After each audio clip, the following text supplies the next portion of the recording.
rare and balanced view on politics in today's world. Based on facts, born of rationality, common sense, and logic, providing context on today's events, this is American Perspective with Rick Thomas.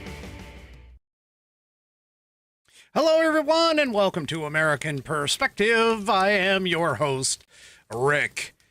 Oh, my goodness, we are 4 days away from Christmas. If anybody has little ones, you know, my Mrs. Whiskey had to remind me today that we don't have little ones anymore. Anyway, and it's kind of sad, actually, because, again, I mean, I love this time of year. I love the weather.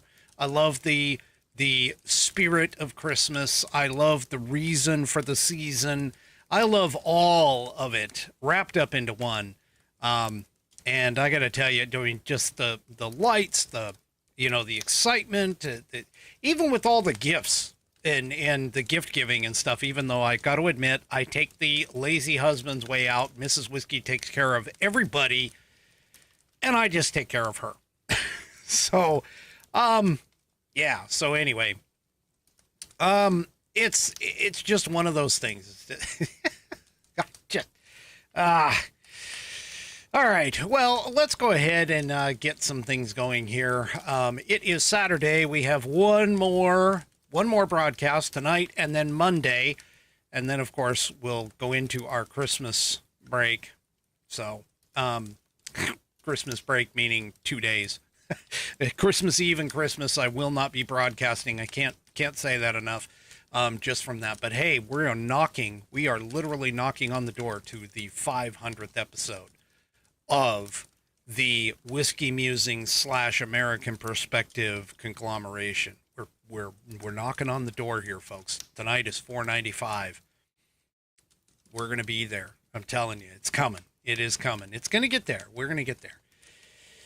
All right, let's go ahead and get things kicked off. Tonight, we are led in the Pledge of Allegiance by Definitely Not Karen. It's too bad that DNK isn't in the chat, but that's okay. He'll listen later on. So, if you wouldn't mind, please stand, remove your hat, if you're wearing one like me. Place your hand over your heart and place your hand over your heart and follow along with Definitely Not Karen in the recitation of the Pledge of Allegiance. I pledge allegiance to the flag of the United States of America and to the republic for which it stands, one nation, under God, indivisible, with liberty and justice for all. All right. Thank you, Definitely Not Karen, for that wonderful rendition of the Pledge of Allegiance. If you would like to hear your version of the Pledge of Allegiance played here on the program, all you need to do is record yourself performing the pledge and then send that off to me by attaching it to an email and sending it to fans, FANS, at AmericanPerspective.online. That's fans, FANS, at AmericanPerspective.online. All right, let me go run around. You know, there's a couple people that I haven't seen in the chats last couple of nights, and I sent them an email. Both G and Ms. T of Texas are, well, they're kind of missing in action. I'm hoping that they're okay, but if anybody knows anything, that would be great if you could let me know. But I did reach out to them via email to see what's up with them, because I haven't seen them in the chats recently. But going back in through the chat, a big hello to David over on Facebook, David Cheney. Hello, thank you, welcome for coming. Or thank you for coming and welcome. Kind of mix that up. Of course, our Australian contingent of Becky over there, and she's actually slumming in both places. And then, of course, over on the Rumble, which is where the wonderful group hangs out. Everybody gets in and starts talking and stuff. We have Bam, Coco DeWhiskey, U.S. Abbey Girl, Amy Jean Viner, Buddy Weiser, 3 Chevy, and Nana of JJS is all the way up. You know, all the way up. Let's see if there's anybody else. I don't see. I mean, I see Becky, like I said, slumming in both places, which is fine. I'm okay with that. But that being said, yep. And Coco apparently is out. She's out doing stocking stuffer shopping. Yeah, we got to do that too. We're gonna get that taken care of probably Monday. At least my part adding to the stockings will probably get taken care of Monday. So yeah, we're gearing up. This is the first year that both kids are now technically adults. And they both have significant others that they're doing other things with. So it's going to be kind of interesting. We're shifting our tradition a little bit. Instead of waking up Christmas morning and opening up the presents on Christmas morning, we're going to be doing that Christmas Eve with everybody, because that's the only time that everybody can get together. And so there's some things that are going to be kind of changing with it. And so, yeah, anyway, whatever. All right. Let's see. Oh, yes, I can't forget, because I'm doing this all, of course, off the cuff, but tonight I'm drinking Woodford Reserve. That's right, Woodford Reserve. So if Bonnie shows up, she'll be happy. Woodford Reserve is in the glass tonight. And, of course, in the glass is... the glass itself is... That's what I do. I drink, and I know things. And there it is. There's the glass with the rocks in the bottom. Hey, Palms, welcome. Thank you. All right. Yes, good stuff in the glass. All right, let's go ahead and move on to tonight's headline sponsor, of course, as soon as I figure out which button I'm supposed to press. Yeah, well, there we go.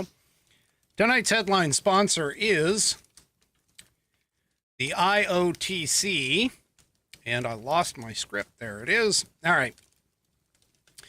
The Institute on the Constitution was established in 2004 as a 501c3 nonprofit with one singular mission, and that is to restore the constitutional republic through grassroots education.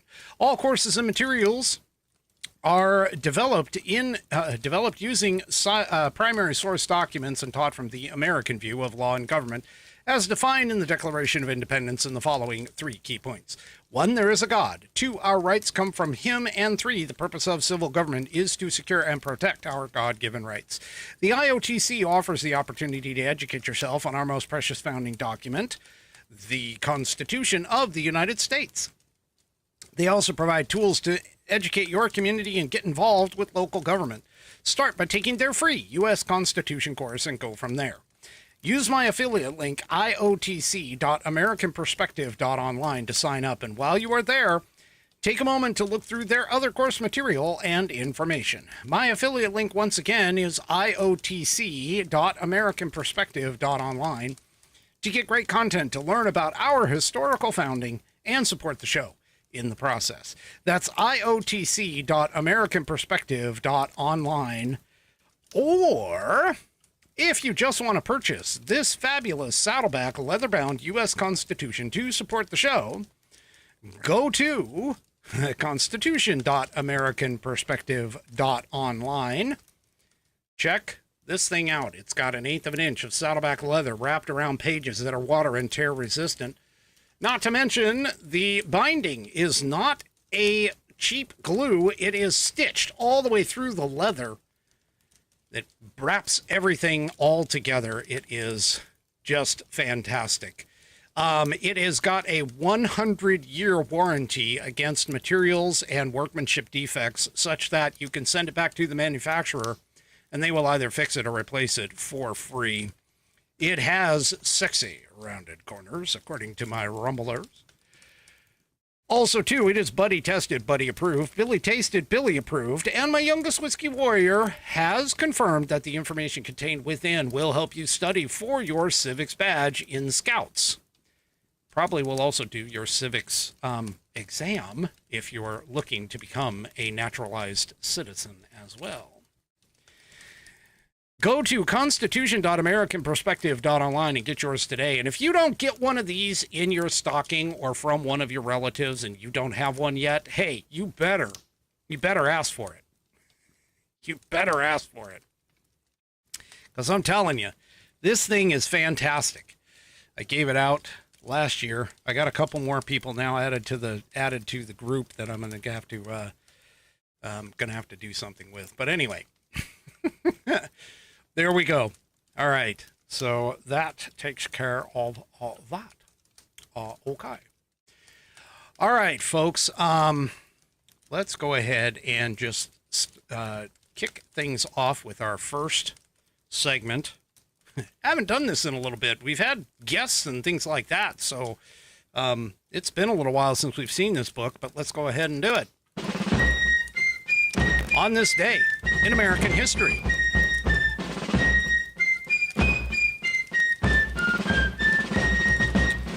And, of course, for On This Day in American History, we read from the American Patriot's Almanac, written by William J. Bennett and John T.E. Cribb. It is chock full of all kinds of information and little factoids about this great and fantastic and wonderful United States of America, the founding of our just fantastic and one-of-a-kind country right here.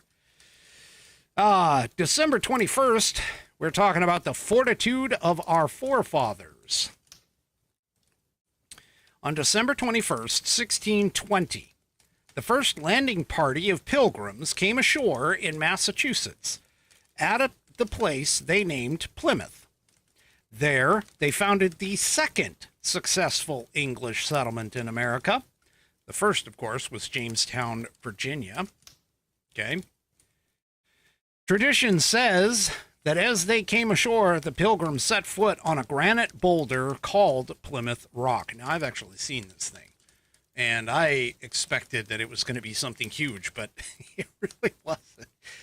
I'll be honest with you, when you're a kid and you're thinking about Plymouth Rock, you're thinking of this huge boulder. Yeah, well, I mean, it is a big boulder, don't get me wrong, but yeah, it's just not the size that, kids go. Anyway. It's now Plymouth Rock, which is now a famous symbol of resolution and faith. Nearly a century and a half later, in his dissertation on the canon and feudal law, John Adams of Massachusetts urged his countrymen not to forget the trials the early American colonists faced and the reasons they came to America. He said, "Let us read and recollect and impress upon our souls the views and the ends of our forefathers, in exchanging their native country for a dreary, inhospitable wilderness. Recollect their amazing fortitude, their bitter sufferings, the hunger, the nakedness, the cold, which they patiently endured, the several labors of clearing their grounds, building their houses, raising their provisions, amidst dangers from wild beasts and savage men, before they had time or money or materials for commerce. Recollect the civil and religious principles and hopes and expectations which constantly supported and carried them through all hardships with patience and resignation. Let us recollect it was liberty, the hope of liberty, for themselves and us and ours, which conquered all discouragements, dangers, and trials." That is today's On This Day in American History. Now, if you want to hear an inspiring story and understanding about that, just go and listen to Rush Limbaugh and his recitation of the true story of Christmas. It's still up on YouTube for one of his episodes. It's about a 30-minute dissertation or whatever, a 30-minute video. It's like 25 minutes long. And I listen to it right before Thanksgiving every year because it is talking about Thanksgiving and the Thanksgiving of the Pilgrims as they came here and that group who founded that particular colony, and some of their hardships and things that they went through. So it's always a good idea to do that. The same thing that I do with Christmas, like for an example, for the Christmas episode, I will be playing Linus's speech from Charlie Brown Christmas, because that, I think, is a very pivotal and definitely a meaningful part of the Christmas tradition and holiday, to understand what the true meaning of Christmas is. And he did, Charles Schultz did a great job with fighting for getting that to get put into that holiday tradition. So that's just fantastic. All right. So, talking about, by the way, traditions and everything, one of the traditions is for the newly elected president of the United States to make sure that he or she, right now it's been a he for all this time, but eventually a she, will take their wealth, their business entities and things like that and transfer them into other people's hands, because of course there can't be an appearance of impropriety. Now, if you remember the first time Donald Trump came into office, he transferred all of his hotel holdings, his real estate and everything else, transferred it over to his kids, and the damn Democrats tried to get him, Jamie Raskin in particular, tried to get him, and they sued him to try and so that he would prove that he had done this. Well, now Donald Trump has got a new venture that he created after he got kicked off of X, and that is Truth Social. Well, here in the Epoch Times, you'll see Trump moves all of his DJT shares into a revocable trust. So him being the prominent, or dominant, I should say, shareholder, he possessed nearly 115 million shares, and he went ahead and transferred them.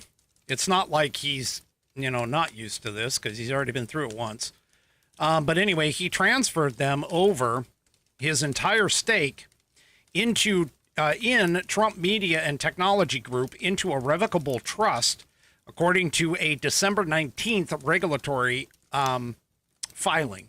The document filed with the SEC describes the transaction as a gift, with Trump receiving zero money for the transfer of his nearly 115 million shares.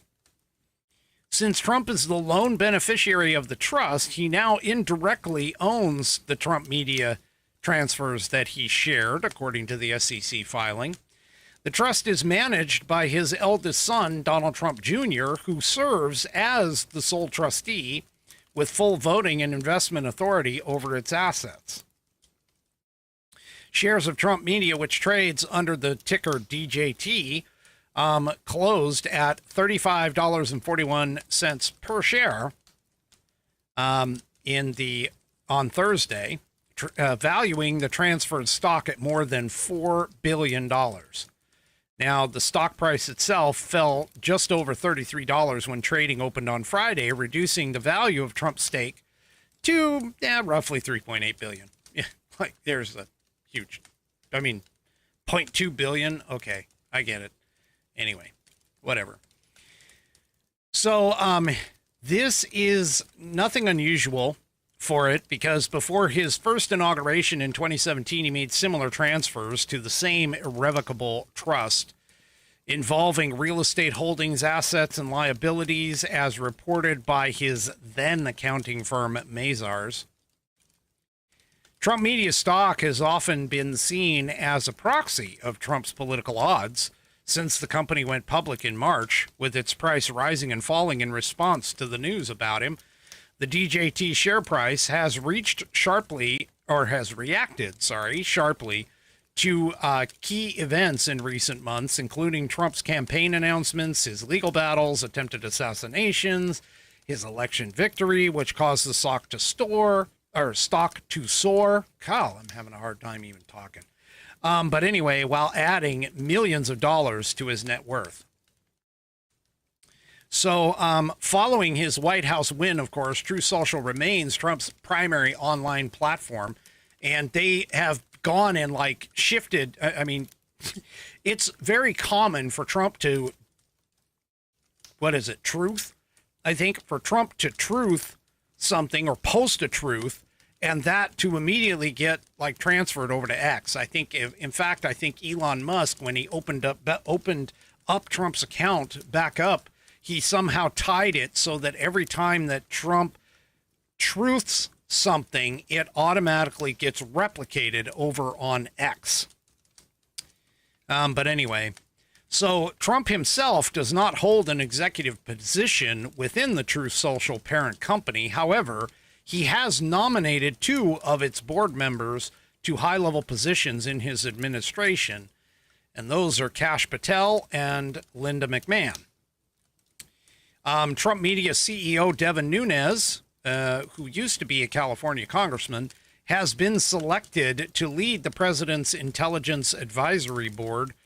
When announcing that appointment last weekend on Truth Social, Trump indicated that Nunes would remain in his role at Trump Media. So all of this stuff, just so everybody understands, all of this stuff is driven by law and legal matters in terms of when somebody gets in, which is part of the reason why, if you don't own anything or if you don't own any companies, at least your transition into the Oval Office would be very, very easy. You wouldn't have to go through all of this stuff. But I digress. Anyway, so that happened, and that's all prepping. So guess what? Jamie Raskin and you dumbass Democrats, you can't go after him for owning Truth Social because he just, there it is, very public. He just transferred all of that over into the trust as prescribed by law. So, F you to the Democrats.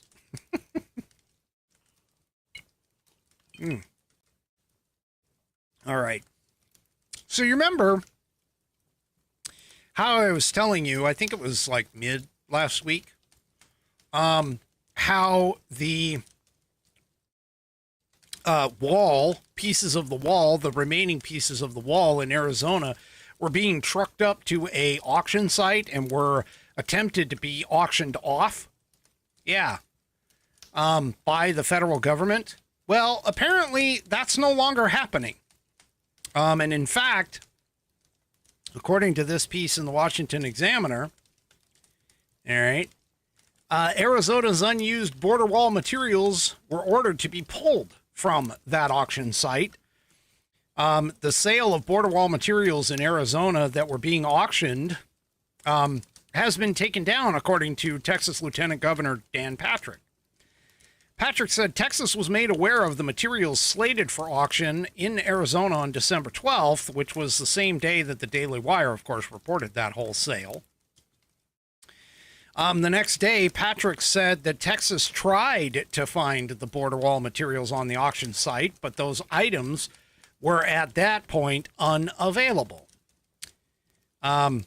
Texas sent a representative to Arizona, according to Patrick, writing on social media, by the way, about this. And the auctioneers told him that they pulled the wall panels from being auctioned off at the direction of the U.S. government. So Patrick was, of course, saying that Governor Abbott and I stand ready to buy them if they do. Well, they're going to have to be very careful about that because Trump has now filed, according to this story in Fox News, he has filed an amicus brief, or, well, let's be honest, he didn't file it. One of his lawyers filed it on his behalf. But Trump files an amicus brief to immediately stop the Biden sale of the border wall, saying that the conduct actually is possibly criminal. Now, you recall I played for you that, or told you about the Senator Ted Cruz comments with regards to, yeah, you can't, just because you get elected or get ousted in an election doesn't mean that you have the authority to go and just like start selling off government property. That isn't in your purview. So the government property, I mean, that's basically theft from the government. And he was saying that could be considered criminal behavior. Well, now Texas and Missouri, according to the piece here, are asking a district court to investigate whether the Biden administration may have violated a court order. Yeah. Texas and Missouri filed a motion earlier this week in a district court in Southern District of Texas to hold a status conference to determine if the government is in breach of the court's permanent injunction from earlier this year. Now, if you recall, that injunction barred the Biden administration from using funds that were obligated for wall construction for anything other than that purpose. So the Biden administration, or the morons that are running the Biden administration, because we already know that Biden is not sentient enough to run the Biden administration, that they might have overstepped their legal boundaries. Trump's amicus brief stated this: the court should issue an order directing the defendants to immediately stop any outgoing sale of border barrier materials to private parties pending the court's review of defendants' conduct, and the court should swiftly conduct a searching examination of the government's conduct by formal discovery, if necessary, to examine the government's compliance with the law, the Constitution, and the court's injunction. Yeah. Oh, boy. This might be, yeah, wow. So the Biden administration apparently had been auctioning off border wall parts since at least 2023. Wow. So it wasn't just what the Daily Wire exposed it, but apparently it's been doing it since 2023.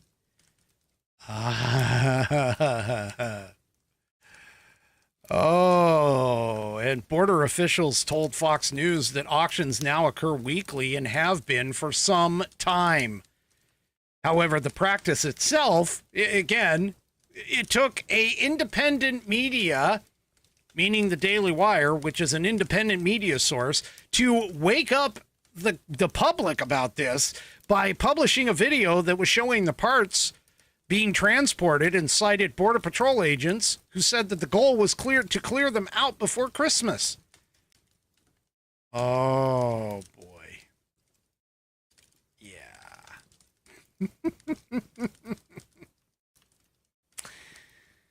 Oh, they could be in some serious trouble for this, folks. I mean, not that, okay, let's be honest, not that I believe that anybody is going to get anything. I mean, seriously, Biden will probably just pardon whoever did it, so yeah. Anyway. Yeah. No, buddy, I get what you're saying. The Biden is still the president until Trump is sworn in. But let's be honest, Biden hasn't been sentient since he was sworn in 2020. 2021. So, anyway, speaking about that, the whole Wall Street Journal piece that came out, and by the way, I just scratched the surface last night. I got a couple more articles that delve into the Wall Street Journal's piece a little bit. But I want to tell you, there are some reactions to it that, in the idea of the Democrat Party and the Democrat run Biden administration and all of its people that are involved, that, yeah, the Democrats are starting to realize that maybe they are on the wrong side of this thing. Here in the Daily Caller, there is a Democrat who predicts massive backlash after party leaders are exposed for lying about Biden. Democrat strategist Julie Roginski said Thursday night that the Democrat Party could face a Tea Party movement after the Biden administration concealed the truth about President Joe Biden's health. Now, you remember that Wall Street Journal article that I talked to you about last night, published on Thursday, revealed that White House aides insulated Biden even from cabinet members from the initially all the way back to the first year of his presidency. Roginski has said that lying about Biden's health would have consequences for Democrats. Yeah, I'm not exactly sure that's going to happen. I think most Democrats don't really give a shit, but whatever. She said there is a bigger problem here, and that is that I think Democrats are at the point where Republicans might have been right after the Bush election or after the Bush term was up, which is that I think Democrats are starting to mistrust their institutions, Roginski said. And this goes back to a bipartisan effort to lie us into the Iraq war, not just by George Bush, but also by a lot of Democrats. So it's possible that some of these Democrat sycophantic and mainstream media people, because I pointed out to you a couple people here in the last week or so, that are starting to wake up and realize, hey, wait a minute, maybe government really isn't on our side. And especially the people that are running government probably aren't on our side either. Wow. So she continued here where she says it has to do, excuse me, it has to do with the fact Barack Obama did not hold anybody accountable after the 2008 crisis, which also happened on George Bush's watch. But he became president. He never threw a hostage on the tarmac from Wall Street. You saw the rise of Bernie Sanders as a result of that, and you saw a lot of institutional Democrats, me included, saying, no, no, no, this is not the time. We have to stick with the institution. Yeah. So maybe they're starting to wake up and realize, at least some of those institutional Democrats, that they're starting to wake up and realize that, buddy,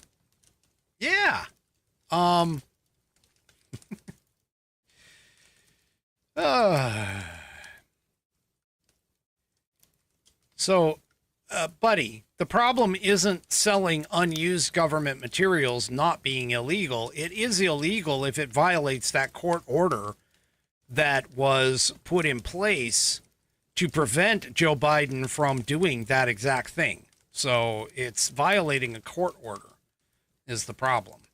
I mean, if it wasn't under a court order, he could sell it off all day long. And if it is defective, you're right, it probably could be sold off too. But still, the point being is there's a potential problem with this in the fact that they had a court order that could, anyway. Well, some more information came out, and again, folks, whenever you see one of these tell-all pieces, it takes a while for certain things to sort of, percolate out into the mainstream media. I mean, unless you go through the piece, which, again, the Wall Street Journal's behind a paywall, so more often than not, you have to wait for things in pieces and parts to come trickling out in order to understand the full gamut of the magnitude of the situation.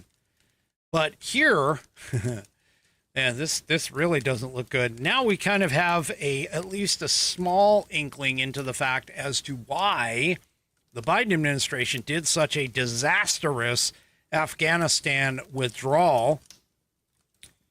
Here in the New York Post, mentally fatigued Biden skipped call from concerned people before a disastrous Afghanistan pullout, according to the Wall Street Journal's report. So basically, the report that came out was that President Biden was so mentally fatigued back in that prior to the Afghanistan withdrawal that he actually skipped out on a phone call with the chair of the House Armed Services Committee. ahead of that disastrous withdrawal.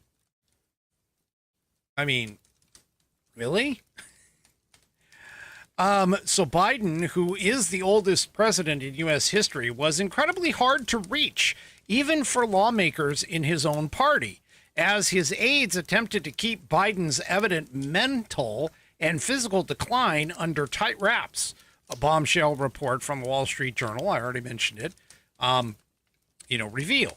Now, that particular inaccessibility proved to be immensely consequential for one of the administration's biggest snafus that would mar the remainder of Biden's presidency. Yeah. I'm actually kind of surprised about this. So Representative Adam Smith is from my home state here, and he's a Democrat, so I don't even talk to him. But he's the chair of the House Armed Services Committee. He apparently has admitted that he tried to contact the president back in 2021 to share his concerns about the planned withdrawal from Afghanistan.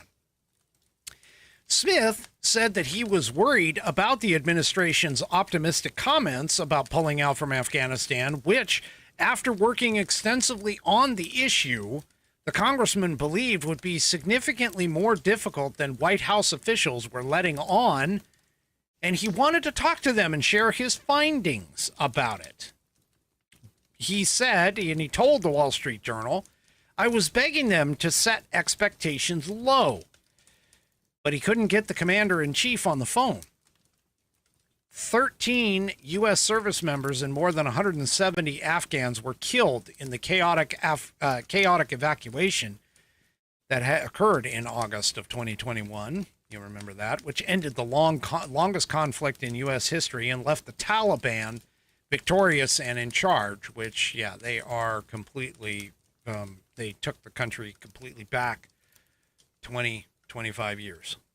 The U.S. also abandoned some close to $7 billion in weapons and military and other military equipment. Now, in the aftermath, Congressman Smith commented to the Washington Post that Biden's administration lacked a clear-eyed view of the toppled U.S.-backed government's durability. Yeah. Secretary of State Antony Blinken, who was pissed off about Smith's remarks, called Congressman Smith himself to chew his ear, but Smith ultimately ended up giving it back to Blinken, according to the Wall Street Journal. Blinken would later accept responsibility for the Afghanistan catastrophe, and soon after, Smith also received an apologetic call from Biden. And that is the only call that Biden has reportedly made to Smith for the 4 years in the White House.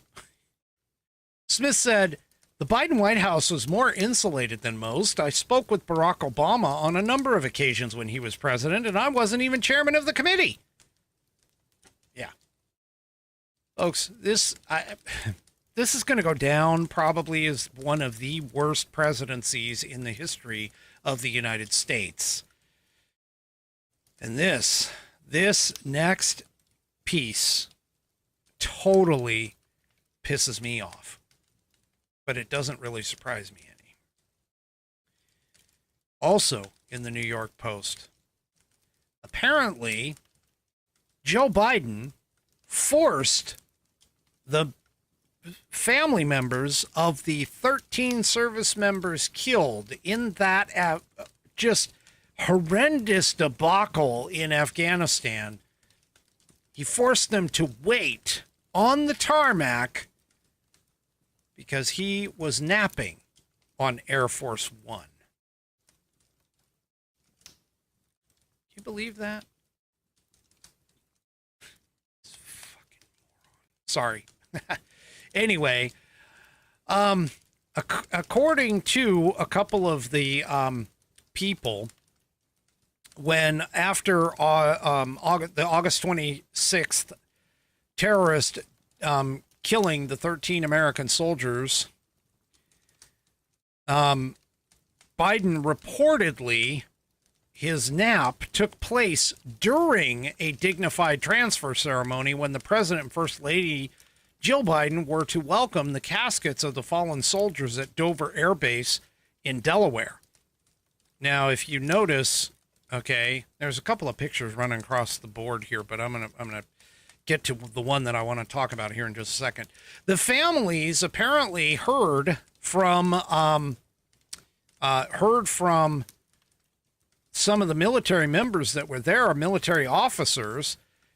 And one of the family members, Royce McCollum, told the Daily Mail, Biden made us wait an extra 3 hours to receive the bodies of our dead family members because he couldn't pull it together. Now, McCollum's brother, Riley, was killed in the airport massacre. A military officer told Royce that Biden was snoozing on the plane. That account was also confirmed by Darren Hoover, the father of Staff Sergeant Taylor Hoover, and also Christy Shamblin, the mother-in-law of Marine Sergeant Nicole G. Hoover told the Daily Mail, we sat in that office for what seemed like an eternity, waiting on the doddering old fool. Yeah. So this photo that you see on the screen right now of him looking at his watch, now you really have to wonder, why is he looking at his watch? Is he trying to figure out how soon he can get back to his nap? Okay. I mean, now look, being a former service member myself, there is absolutely no way. I know that if I ever make it to Arlington, I already pretty much have, kind of already thought this through. But if I ever make it to Arlington and actually feel and see the magnitude of the numbers of people who have died, providing us their progeny, their what is it called? The people who came after them. I can't think of the word that I'm looking for. Posterity. That's it. Their posterity, all of us here in America, all of those people have died saving this country and making sure that it stays free. And here, this asshole, given the honor of being the top leader of the country, stands there and looks at his watch. I can't even understand. I couldn't even grasp how disrespectful that is. I'm going to tell you, one of these days, maybe after I retire from regular work, because God knows I'm never going to retire, but when I retire from regular work, I'll find a way to get back there to the East Coast and take a look at some of these places like Arlington. I would love to see the Tomb of the Unknown Soldier, the Vietnam Memorial Wall, the Korean Memorial, and some of the other memorials and things around Washington, D.C. I've been around D.C., meaning that I've driven around it, but I've never actually been to it. And so maybe one of these days, maybe that's something that I'll do. Maybe I'll do it. I mean, you guys all know that I've had this thing about doing whiskey on the road, which essentially would mean that I would go out on the road and I would do my podcasts and stuff from the road. I would love to be able to do that. That's still in my mind. I still want to do it. I just got to get sponsors to be able to do it. But anyway. Yeah, this guy, I mean, God, I cannot wait for him to get out. I really can't. I really can't wait for him to get out. All right. Well, before I get into the next, my next little segment, I want to talk a little bit about these wonderful shirts that I wear. Fantastic shirts that I wear. They come from a place called theflagshirt.com. And they are a veteran-owned, veteran-run organization. And they are a patriotic organization. They got a whole bunch of styles and everything else. You got to head on over to theflagshirt.com.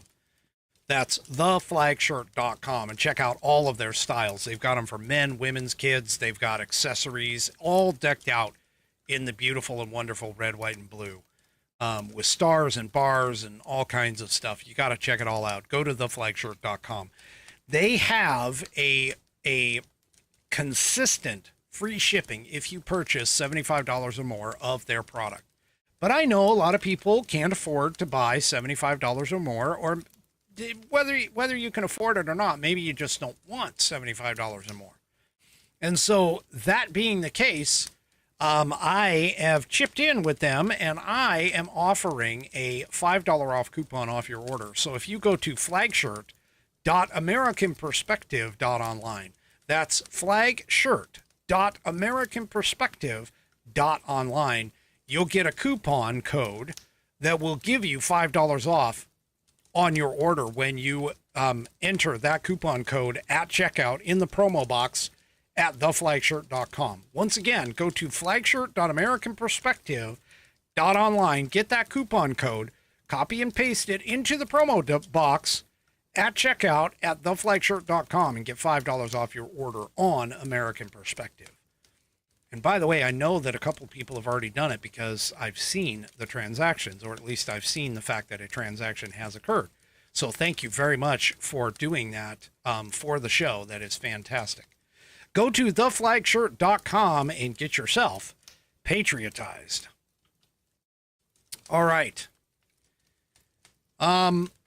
So you remember back when the whole Kevin McCarthy change in the House, and by the way, shout out to Sleazy Auto. Hi. Remember that whole Kevin McCarthy got ousted by Matt Gaetz and the Freedom Caucus members, or whatever it was. I don't remember the whole deal as in terms of the specifics. But remember when Kevin McCarthy got ousted as House Speaker? Well, we've got another possibility because of Mike Johnson. Mike Johnson has, let's just say this. He hasn't endured himself or aligned himself with what would be considered the most staunch conservative folks in the House Republican Party. And those people, there's plenty of people, even in the Senate, who are talking about potentially looking at a new speaker come the new Congress. Now, keep in mind, Mike Johnson, under the new Congress, for every single time that there is a new Congress, they go back through these votes because the House has to vote in its speaker. Now, when Kevin McCarthy was being ousted and they were looking for a new speaker before they settled on Mike Johnson, there were a couple of different potential people floated, one of them being Donald Trump as a possibility. Now, for those of you who are not constitutionally literate, yes, that is a possibility. Because the Constitution states that the House can vote for its speaker, chooses its speaker. In reality, that's the more of the phrasing that is phraseology that's used. But it doesn't specify that the speaker must come from the House of Representatives. Now, traditionally speaking, that has been the common case. They go ahead and choose the speaker from their own group. Okay. However, it doesn't have to be that way. Constitutionally speaking, you could have an outsider come into the House and be the Speaker of the House. Just because it's never been done before doesn't necessarily mean that it's illegal in any way. All right? Well, they have a new name because obviously Donald Trump is going in to be the president, so they can't necessarily do Donald Trump as Speaker of the House. So there's a new name that's been running around on the social media, and personally, I kind of think this is actually brilliant and funny at the same time. Right here. Oh, Mark over on Facebook is asking for everyone to comment goodbye to Heather and Holly. So goodbye, Heather and Holly. So anyway, here we are with in Woke Spy. Rand Paul has apparently suggested that Elon Musk become the Speaker of the House. Okay. That's kind of interesting. Now, this, of course, was sent out during the ongoing battle over the federal funding, the CR that wasn't a CR, that was an omnibus, that then became less of an omnibus, that then became an actual CR and got passed. So that was pretty decent. And to Sleazy Otto's question, he's asking, was it a clean bill? It was cleaner than what was originally put out, but no, it wasn't 100% completely done. But anyway, so Elon Musk has apparently been tossed out by Rand Paul. Now, Rand Paul isn't the only one, by the way. Rand Paul was joined by Marjorie Taylor Greene in pushing this idea of Elon Musk for House Speaker. Now, Rand Paul, let's be honest. Rand Paul, I think, was kind of he was doing it just to kind of get the goat of the quote uniparty, because in his in his X post, he said the Speaker of a House need not be a member of Congress. Nothing would disrupt the swamp more than electing Elon Musk. Think about it. Nothing's impossible. Not to mention the joy at seeing all the collective establishment, aka the Uniparty, lose their ever-loving minds. You know what, Rand? I'm right there with you, Mr. Paul. Senator Paul. I'm right there with you. We're already breaking all kinds of like norms. You know, we have a president who pardoned his son. We have a president who pardoned more people than anyone in any of the previous presidents in history. We have a president who was basically non-compos mentis throughout his entire 4 years, and the mainstream media covered up for him the entire time. I wouldn't be surprised if, it comes out in the tell-all books, like I was talking about last night, that that his wife and the cabinet members were actually the ones that were running everything. Honestly, I might as well just break everything. Yeah, just break it all. Just break it all. Three Chevy asked really quick, would Elon still be able to run Doge? I don't think there's anything stopping him. It doesn't say that the House Speaker has to be the House Speaker and only the House Speaker. I mean, again, it's like one singular line in the thing. So let me just look at this. So it's in Article 1, Section 2, and of course, coming from this fabulous book called The Constitution of the United States, that is, if you go to constitution.americanperspective.online, you can get your copy for this wonderful thing. But if you go into Article 1, Section 2, the very last paragraph, which is right here, okay, I know it's kind of small, so I'm going to read it for you, says, the House of Representatives shall choose their Speaker and other officers and shall have sole power of impeachment. That's it. That's it. That's it.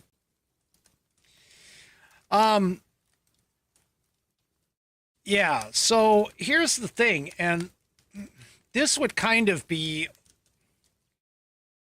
I'm sure that it would be challenged in court, honestly. I think it would definitely be challenged in court. My rumblers, who are all just the most incredibly smart listening audience out there, they all are basically saying that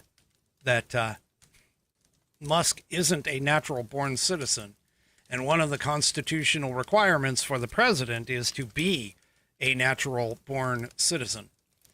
and the fact that the speaker is in line for succession to the presidency, meaning third in line or technically second in line, that because the speaker is able to become president of the United States and that Elon Musk is not a natural born citizen, then that would disqualify him to be Speaker of the House. And again, I'm sure the legal argument can be made for all of that, for that. So I'm not going to argue with you on that point. I just think it'd be funny just to see him do it and get into the legal fight anyway. I mean, we're already going to have a legal fight over what is a natural born citizen and who is not. So might as well just add that to the list. I mean, geez, the last couple of years or the last couple of presidencies have been a complete, runaround in a lot of places. I mean, Joe Biden, just as an example, Joe Biden has, all of a sudden created the fact that he can, for whatever reason, just, absolve people of debt to the U.S. government in the way of student loans, even though he has never been given that power. Constitutionally, he doesn't have that power. So there you go. Anyway. Yeah, I just think it'd be funny to see it, to be honest with you. So, 3 Chevy, you are on point, my man. You are on point. 3 Chevy says, Rick, we still haven't established what is a woman. Well, you're right. We haven't. Let me rephrase that, because technically those who are the intelligent ones, okay, those who are the intelligent ones definitely know what a woman is. I'm married to one, and believe me, I'm very well aware of what a woman is. Sorry. I'm surprised she hasn't come flying in here yet. But anyway,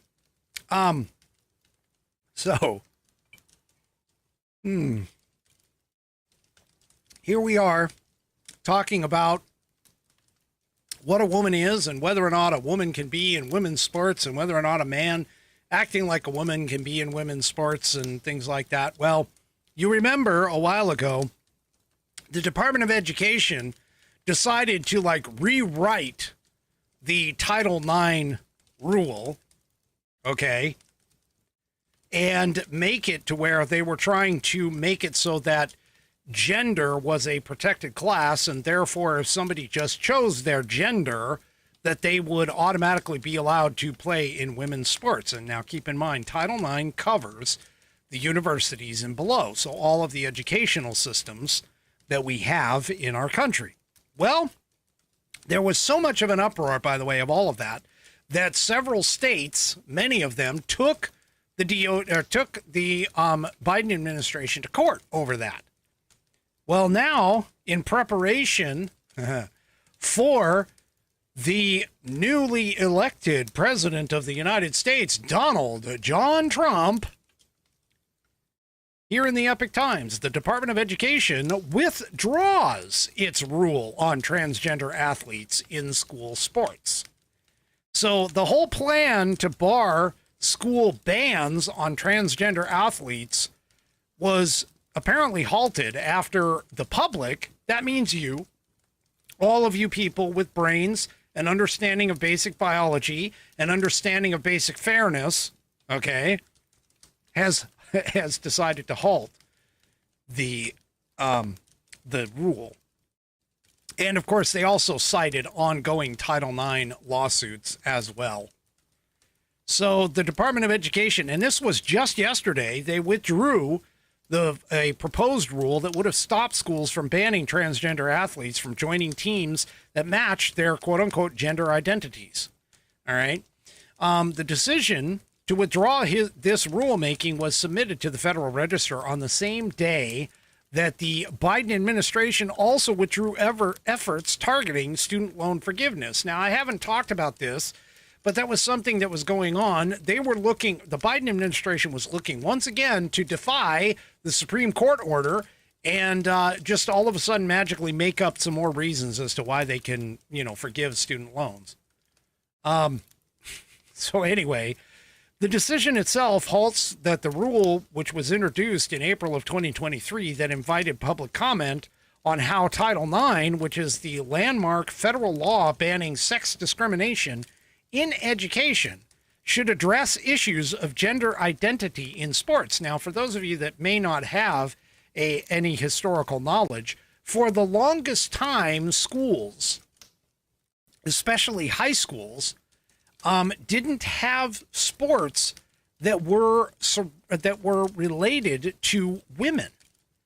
And what they ended up doing is the federal government got involved and said, hey, we're going to make a law now that makes it so that if you as a school, let's say, have 5 boys sports, meaning football, basketball, wrestling, we'll just say hockey, and track and field or something like that, okay, then you must have an equal number of women's possibilities in sports, meaning that for every male sport that you have to have an equivalent female sport in it, okay?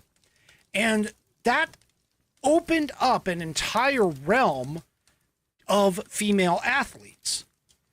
And they had their own sports leagues. They had their own championships. They had their own accomplishments that they did. And for the longest time, there were women who had just fantastic accomplishments and awards, and they got scholarships, and it was just, now granted, you know, somebody could say, well, what about the funding? But we'll deal with that that's a separate issue. But the point is that these women's sports existed, and it gave women and girls the opportunity to compete with like-minded individuals without the scientific, I don't want to say handicap, but the scientific fact that the boys are not only stronger and faster than the girls. You know, again, scientifically speaking, this is nothing against the girls. It's just a scientific fact. Well, the Biden administration decided to throw all that away and allow transgenders into women's sports. And what happened? Well, there were transgender males like Leah Thomas who just dwarfed the vast majority of the women that are out there. Now, that being said, Riley Gaines, the swimmer, because again, Leah Thomas was a swimmer in the NCAA. Riley Gaines came out and was like, hey, this is wrong. And she's become an incredible advocate for women's sports and women having their own spaces, their own sports, their own accomplishments, because she herself was the victim of the fact that Leah Thomas and her had the exact same time in a championship, but Leah Thomas, because he was reportedly brave for doing what he did, that he was awarded or given the trophy because they only had one. And that pretty much killed it for her. And Riley Gaines has made incredible amounts of strides. She has done all kinds of speeches, public appearances, things of that. And it's just she has done a fantastic job. So I hope that she is celebrating right now in the fact that the Department of Education has withdrawn this, because this is a huge win for women, period. I mean, you want to talk about the defense of women? This is the defense of women, folks. Men standing up and saying, hey, men don't belong in these spaces. They don't belong in women's locker rooms. They don't belong in any of these in the sports. And when you saw things like that boxer on the Olympic Committee, I mean, all you have to do is take a look at a transgender in a physical sport, some type of physical sport, and you can see what science has proven about the differences between the male body that has gone through puberty and the female body that has gone through puberty. Now, prior to that, the male and female bodies, or the boys and girls bodies, are a little bit closer together. But what changes is the hormonal changes and the scientific changes that occur within the males and the females as they move through puberty, which is part of the reason why they were pushing so much on these gender transition blockers and puberty blockers for gender transitions to occur in kids. This is not right. None of this is right. None of this follows the reality of the world in the majority of the cases. And so anyway, the point that this is like shutting down is absolutely fantastic. In fact, the administration noted in its filing that the proposed rule generated over 150,000 public comments, ranging from outright opposition to suggestions for modifications. Additionally, there are those ongoing lawsuits challenging the interpretation for it. And the administration noted in its filing, too, that it chose not to regulate on this issue at this time, citing the complexity of all of the comments and the unresolved legal battles. There's a win. A win for conservatives. A win for conservatism. And that's what we need as of right now. Okay. So I ran across a story, and I'm just going to tell you, I ran across this story, and I had to do it. I had to do it for the segment. And to be honest with you, I need to figure out where that segment is. There it is. All right. So I had to do it for this segment. And yeah, let's just go ahead and get into it. So for tonight's fairly new segment anyway, I've done it a couple times, but here we are, tonight's highlighting America.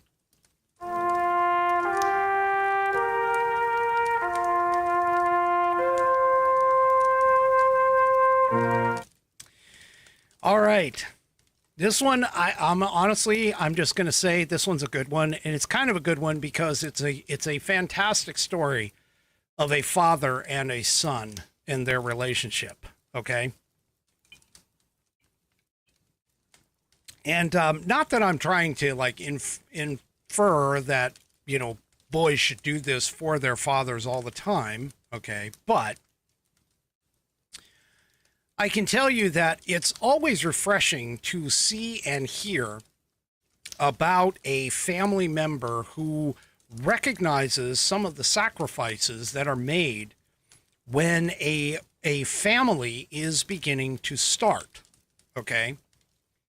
And this is, I mean, this story, I don't expect anybody doing this, but this is just incredible. I mean, this kid, and I'm calling him a kid, only because he's younger than I am, but this kid did something that was just absolutely fantastic. So here is the story. Okay. There was a father who owned a 1967 Camaro.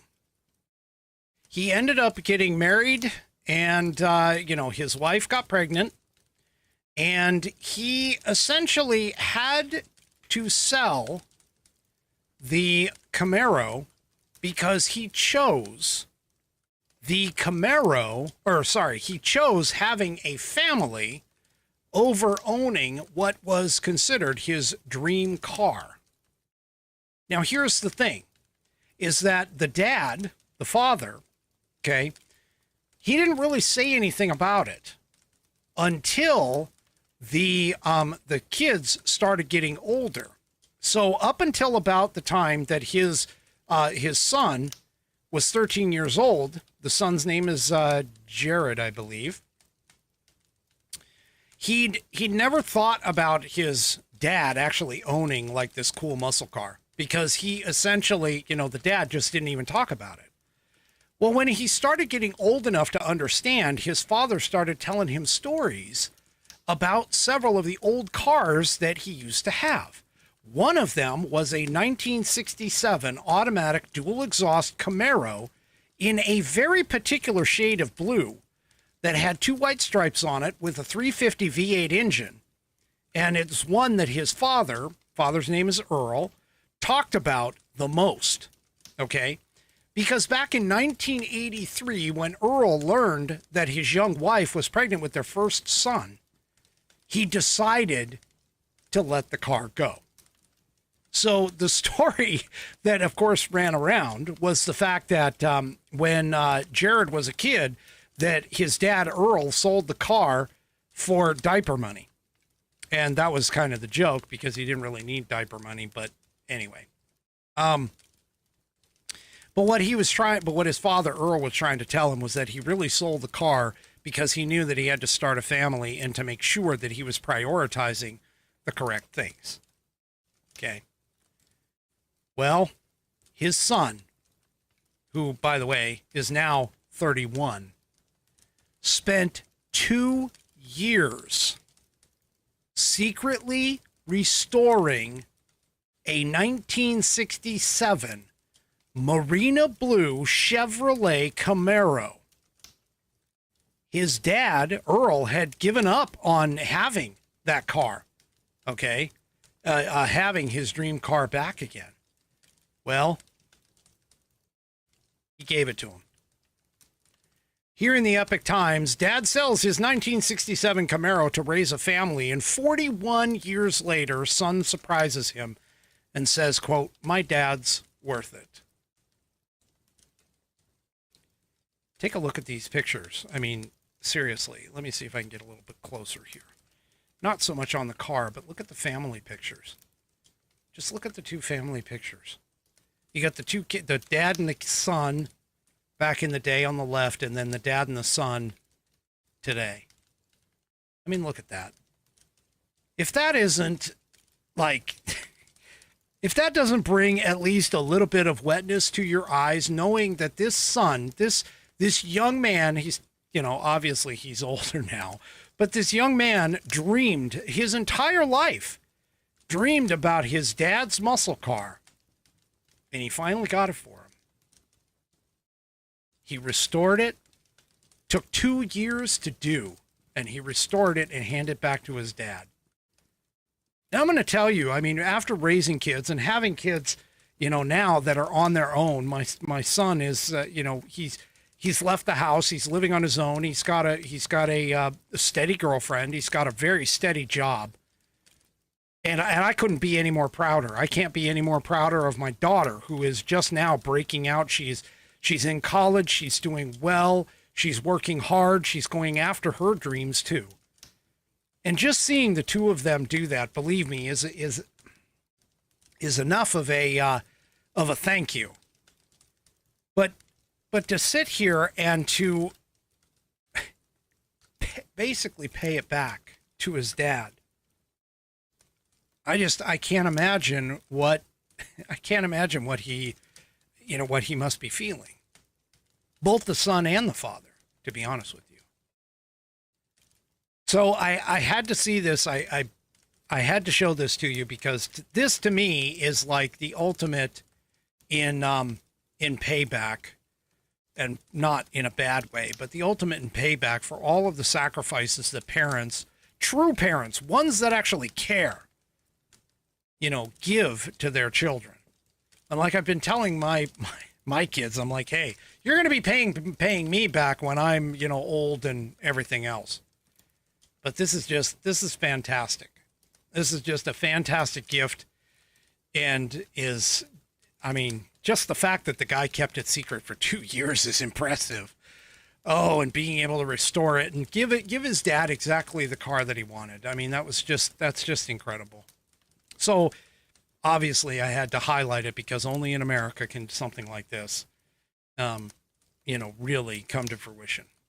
And so I had to send this off to you guys, for tonight's feel-good story of the night. So that's highlighting America, man. I got to tell you, that's highlighting the bond between a father and a son, and the thank you that comes back. Just incredible. All right, folks. I've got a bit of a question for question of the week here, and it's going to take me a few minutes to run through it. So hang on for that here. Just a second. Let me take a drink. I got to collect myself after that story.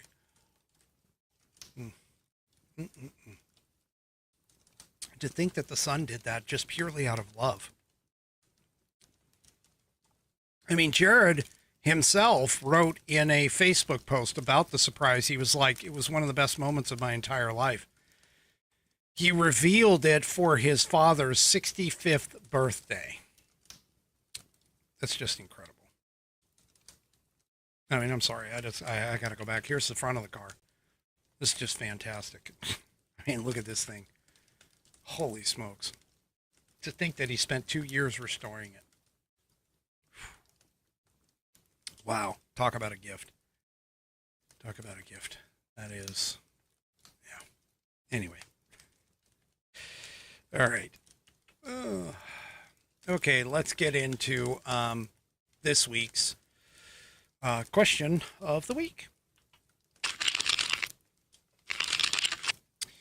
All right, tonight's question of the week comes from a new individual, not new to the Whiskey Warriors, but a new individual for submitting the question. This is coming from Mark Lanham over on Facebook. Mark writes, Whiskey, I hope you are doing well. I'm a big fan of your show. Oh, well, thank you. I do appreciate that. That is fantastic. Oh, Buddy's asking what the color of the car was. They claimed it. It's a Marina Blue. So, Buddy, it was Marina Blue is what they called it. Anyway, sorry. Back to Mark. Mark says, Whiskey, I hope you are doing well. I'm a big fan of your show. I was wondering how the national debt works. I know that Congress carries the purse. However, isn't it possible that Trump can put a plan in place to pay down the $36 trillion? And then he goes, 36 trillion is an awful lot of money to owe other foreign governments. Most Americans don't have the $112,500 to pay off the debt. He says, please explain how this process works. Didn't Clinton balance the budget once before? Mark. Okay, so let's get into this really quick. First of all, you do understand there is a difference between the deficit and the debt, all right? The deficit, just for real quick clarification, the deficit is the money shortfall for a year-over-year expenditures in the government, meaning that any government programs, anything that the government spends money on that cannot be covered completely by that year's tax revenue is considered a deficit. And in doing a deficit spending like what we do, okay, in doing deficit spending like we do, what ends up happening is anything that we can't get money coming in from taxes into the federal budget, any money that we do not collect, we essentially offer up things, we sell investments in the federal government. Now, those investments come in the form of a couple of different ways. The first one is that it's called the different types of debt, I should say, is called non-marketable. And then the other one is marketable securities. And regardless of whether the debt is actually held by the public or the debt itself is being held by the government itself, okay? Because the debt can actually be intra-governmental debt as well. So it's kind of complicated as far as that goes. But the point is here is that what happens is when the deficit shows up, okay, the government will go and issue what's generally known as marketable securities, such as treasury bonds, treasury bills, treasury notes, floating rate notes, and also treasury inflation protected securities known as TIPS. Okay. Now, each one of these, and you as the public, you can go and buy these, as well as foreign entities can buy them, corporations can buy them. They're open to the public. And depending upon which one is which is basically how long it's held. For an example, if somebody purchases a T-bill is typically a short-term debt, and the maturity on the T-bill can be anything from like a few weeks to a year. All right. Then for like a treasury note, or also known as a T-note, it's considered intermediate debt and has a maturity on that between 2 and 10 years. So to understand what I mean by the maturity, it basically is that the T-note or the T-bill or the T-bond, whatever it is issued with the idea that, hey, you're going to invest $100 into us, and we're going to give you a return, a rate of return of, say, 5% on that $100. And then we're basically saying you have to loan us that $100 for whatever the period is, okay? So for an example, for like a treasury bond, as an example, you hand over $100, okay? That $100 is locked up on that in that treasury bond for a maturity greater than 10 years. So in 10 years' time, with a guaranteed rate of return of 5% on $100, you're going to gain $5 over that maturation return. So if you have a T-bond that you've been holding on to and the maturity rate is at 10 years, then in 10 years, you would essentially gain under that $105. So you get $5 back. Your 100 plus $5. Now, keep in mind, that's a very simplistic explanation to understand the interest rates and so on and so forth. And the interest rates are going to change and fluctuate, and they will change and fluctuate. But generally speaking, if you purchase a treasury bond or a treasury note, you buy it at a specific rate of return, and that rate of return doesn't change should the interest rate change. So if the interest rate tanks, okay, your interest rate or your rate of return doesn't change because it's locked into the treasury note or the treasury bond. It's the way that I understand it, okay? Now, all of these marketable securities, okay, is how the country or how the government raises its money outside of the actual revenue being brought in by taxes. Okay. So that's the marketable debt that's there.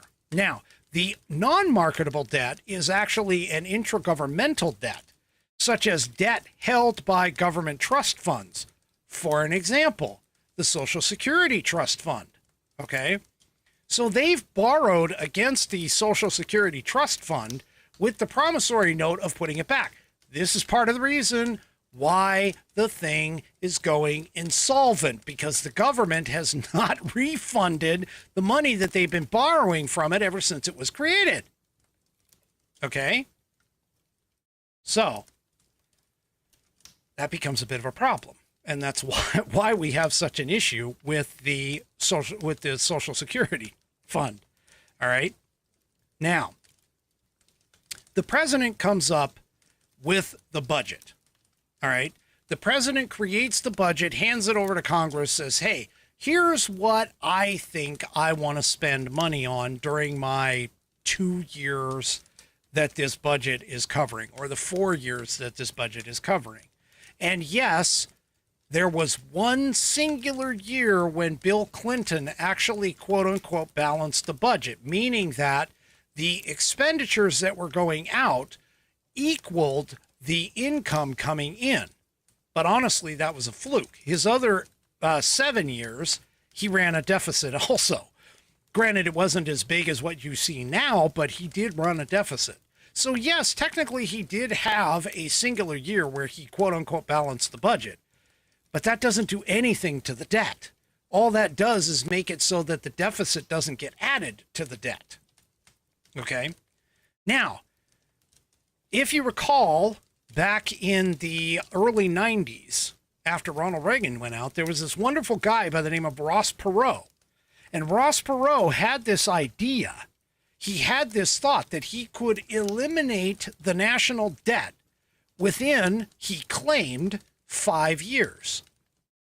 Now, the only way that something like that can happen, because the national debt and the the deficit run very similarly to what you and I experience in terms of our household budgets.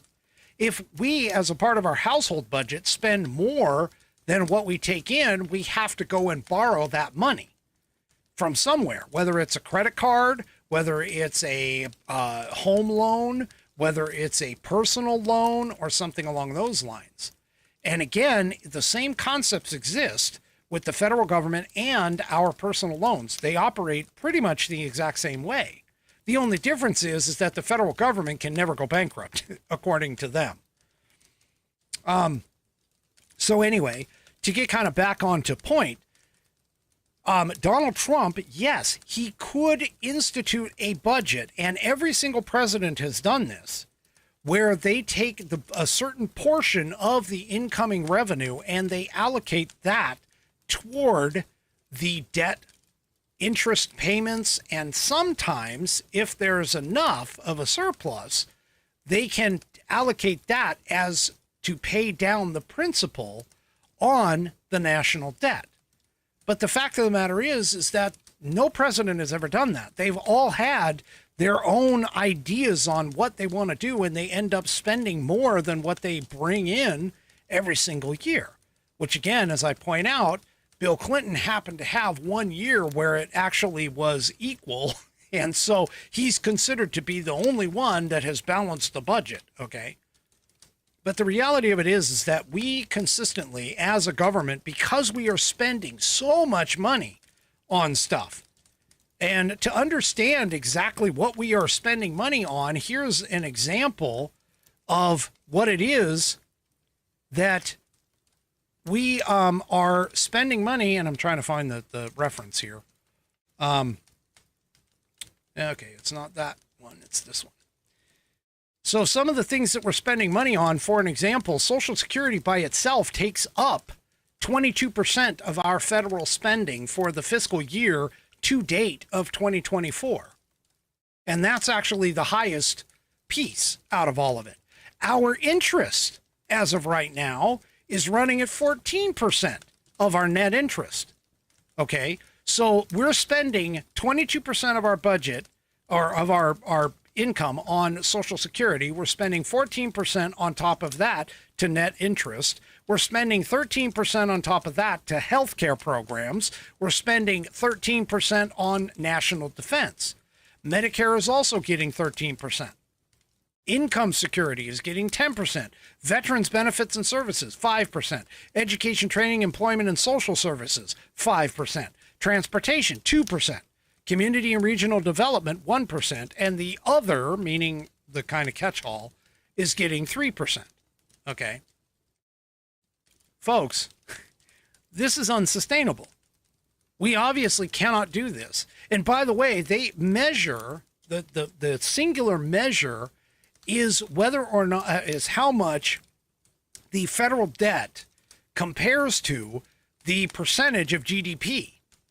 That's a new measure to determine how good or how bad we're actually doing in terms of being able to pay down our federal debt. And as of right now, okay, our federal debt is running pretty well, it's been running over 100% of GDP since, since 2012. Between Q2 and Q3 of 2012. Our debt is over 100% of our incoming gross domestic product, meaning that in theory, our economy is making less than what can be spent on the federal debt. Essentially, what that means is we can't pay our bills right now. We can't. If we're assuming that GDP is the percentage and the marker to determine whether or not we can pay down our debt. And at 36 trillion, it is immense. This is a huge, huge number. Okay. I mean, just to give you an idea, we actually have been running, like I said, 2012 was when it kicked over 100%. But in 2001, as an example, the U.S. debt actually fell to 30% of our GDP back in 2001 in quarter two. Back in 1994, it peaked in Q1 at like just under 50% of our GDP. In the 80s was when it was raised drastically throughout that whole spending of Ronald Reagan and the Democrat Congress in terms of everything that they were trying to get done during the 80s. So, I mean, 1790, the U.S. government was the first time, that was the first time that we were ever in debt. So, I mean, this has been a consistent, being in debt is like a normal everyday thing, which is why people don't seem to really, grasp it and understand it too hard. But the fact of the matter is that we are so far in debt right now, there's no way, even if we stopped spending today, our government only takes in less than $5 trillion every year from taxes. And so if we were to allocate every single one of that amount of money, okay, sending it off to the actual debt, it would take us, well, let's see, doing quick math, you're looking at, 6 times 4 is 24, so 36 would be, yeah. You're looking at least 10 years of paying absolutely zero in terms of any kind of federal funding. We'd have to shut down the government for a minimum of 10 years in order to even make an attempt at trying to pay off the entire debt that we have. And folks, that's ridiculous. So anyway, there you go. So that, of course, is tonight's question of the week. Thank you, Mark, for sending that in. If you want to send in a question of the week or a pet of the week, which we won't have until after the first of the year, but if you want to send them in anyway, you can send them in to me at fans, F-A-N-S, at AmericanPerspective.online. That's fans, F-A-N-S, at AmericanPerspective.online. And thank you, Mark, for such a interesting question. All right, folks, that is it for me for this evening. Do me a favor, if you haven't already, head on over to rumble.com, get yourself an account. It is free. Once you are signed up and signed in, search up the American Perspective channel and hit that green follow button. Make sure you hit that notifications to make sure that you get notified every time I go live. Also, too, on your way out, don't forget to hit those like buttons, those thumbs up buttons for all of my platforms, whether it's X, Facebook, YouTube, and, of course, the aforementioned Rumble. And we will see you on Monday, 5 p.m. Pacific, 8 p.m. Eastern Time, right here on American Perspective. Have a great rest of your evening, and good night, everybody. The previous broadcast was produced and is owned by Active Eye Media LLC. All rights reserved.